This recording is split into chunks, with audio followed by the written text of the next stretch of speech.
Gordon Chandler stood on the deck of the Albemarle and leaned over the railing.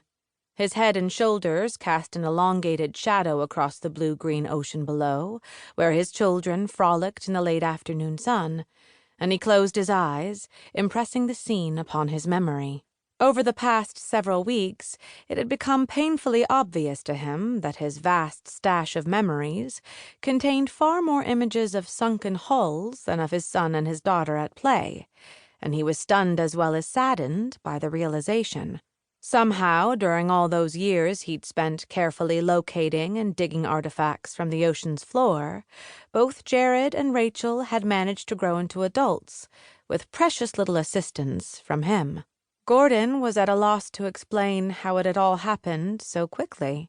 After all, hadn't it been just yesterday that he'd bought Jared his first wetsuit and taken him on that trip to the Florida Keys? And how long ago could it have been that he'd gifted Rachel with that small conch shell that she, even now, wore about her neck on a thin silver chain? Gordon sighed and shook his head imperceptibly. The years had drifted past as stealthily as a sailboat on a calm sea, gently and without fanfare, water through his fingers. Jared had been 9 years old the year that his father had taken him out of school for 3 weeks to spend most of the month of April tracking a Spanish galleon that had centuries ago gone down in a fierce hurricane off the coast of Florida. Gordon had wanted his son to be standing on the deck with him on the day that the remains of the Santa Maria Elena de Cordoba would see the light of day for the first time in 400 years. He'd wanted Jared to understand that what kept his father away from his family for weeks, often months, at a time, was not so much the hint of finding lost treasure as the chance to touch other times, other lives.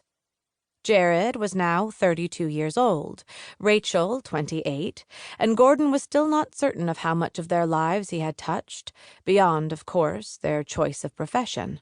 It never failed to humble Gordon to realize that both his children had chosen to follow in his footsteps, as he had followed in his father's and his father had before him. Jared was the 4th generation of Chandler men to seek to uncover the mysteries hidden beneath the sea, Rachel the first woman.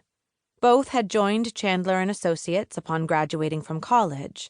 Both had worked various operations, sometimes with their father, sometimes with each other, but the 3 Chandlers had never worked the same job at the same time.